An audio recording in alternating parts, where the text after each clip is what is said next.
ಇಂದು ರಾಜ್ಯಕ್ಕೆ ಆಗಮಿಸಲಿರುವ ಪವನ್ ಕಲ್ಯಾಣ್ ಆಂಧ್ರ ಪ್ರದೇಶದ ಉಪಮುಖ್ಯಮಂತ್ರಿ.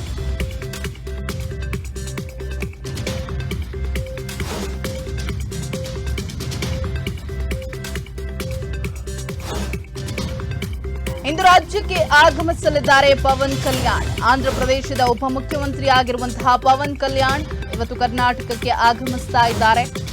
ಈಶ್ವರ್ ಖಂಡ್ರೆ ಅವರನ್ನ ಭೇಟಿ ಮಾಡಲಿದ್ದಾರೆ ಆಂಧ್ರದ ಡಿಸಿಎಂ.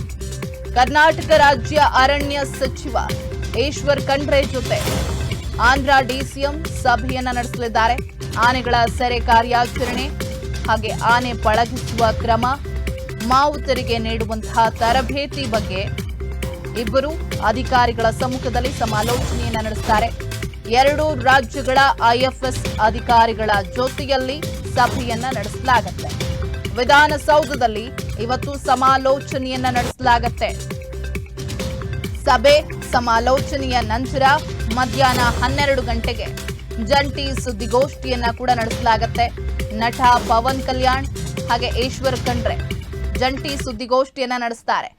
ಆಂಧ್ರದ ಡಿಸಿಎಂ ಆಗಿರುವಂತಹ ಪವನ್ ಕಲ್ಯಾಣ್ ಹಾಗೆ ನಮ್ಮ ಅರಣ್ಯ ಸಚಿವರಾಗಿರುವಂತಹ ಈಶ್ವರ್ ಖಂಡ್ರೆ ಇವತ್ತು ಸಭೆಯನ್ನ ನಡೆಸೋದಕ್ಕೂ ಮುಂದಾಗಿರುವಂತದ್ದು. ಕರ್ನಾಟಕಕ್ಕೆ ಆಗಮಿಸ್ತಾ ಇರುವಂತಹ ಪವನ್ ಕಲ್ಯಾಣ್ ಅವರು ಅರಣ್ಯ ಸಚಿವರ ಜೊತೆ ಸಭೆ ಸಮಾಲೋಚನೆಯನ್ನ ನಡೆಸ್ತಾರೆ. IFS Indian forest officer service ಅಧಿಕಾರಿಗಳ ಜೊತೆಯಲ್ಲೂ ಕೂಡ ಇವತ್ತು ಸಭೆಯನ್ನ ನಡೆಸುವ ಮೂಲಕ ಆನೆಗಳ ಸೆರೆ ಕಾರ್ಯಾಚರಣೆ ಆಗಿರಬಹುದು ಅಥವಾ ಆನೆಗಳನ್ನ ಪಳಗಿಸುವಂತಹ ಕ್ರಮ ಏನಿದೆ ಅದರ ಬಗ್ಗೆ, ಜೊತೆಗೆ ಮಾವುತರಿಗೆ ಯಾವ ರೀತಿ ಟ್ರೈನಿಂಗ್ ಅನ್ನ ನೀಡಬೇಕು ಅನ್ನುವಂತಹ ಬಗ್ಗೆ ಸಮಾಲೋಚನೆಯನ್ನ ನಡೆಸ್ತಾರೆ. ಕಾಡಾನೆಗಳನ್ನ ಸೆರೆ ಹಿಡಿಯುವಂತಹ ಕ್ರಮ ಆಗಿರಬಹುದು, ಅವುಗಳನ್ನ ಪಳಗಿಸುವಂತಹ ರೀತಿಯಾಗಿರಬಹುದು, ಅಥವಾ ಅವುಗಳನ್ನ ಪಳಗಿಸುವಂತಹ ಸಂದರ್ಭದಲ್ಲಿ ಮಾವುತರು ಯಾವ ರೀತಿ ರೆಡಿಯಾಗಿರಬೇಕು, ಅವರಿಗೆ ಯಾವ ರೀತಿ ಟ್ರೈನಿಂಗ್ ಕೊಡಬೇಕು, ಇದೆಲ್ಲ ವಿಚಾರಗಳ ಸಂಬಂಧ ಕೂಡ ಇವತ್ತು ಅರಣ್ಯ ಸಚಿವರ ಜೊತೆ ಪವನ್ ಕಲ್ಯಾಣ್ ಚರ್ಚೆಯನ್ನ ಮಾಡ್ತಾರೆ, ಸಭೆಯನ್ನ ನಡೆಸ್ತಾರೆ.